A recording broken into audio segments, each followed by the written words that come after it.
guys! Welcome to vlog again! Nagluluto yung kasama ko ng piniretong isda. So, dito kami sa Saudi ngayon at nagbibisita siya sa akin na dito sa Riyadh. Sasaya siya ng TikTok niya. At ako naman, titingin lang sa niluto niya. Wow! Thank you, be! So, nagbibili kami kasi yung amo namin nagbabakasyon ng Maka. So, nakadalhin kami ng isda. So, ang sarap, guys.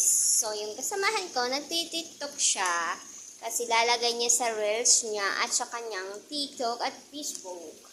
So, guys, support kayo sa aming vlog na to. And, wala to.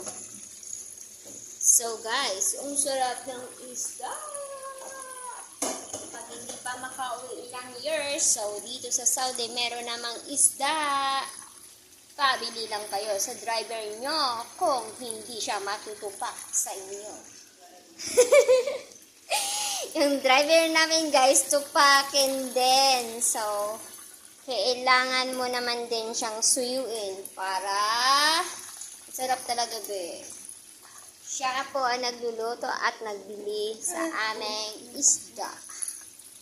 So, sarap. Bye, guys!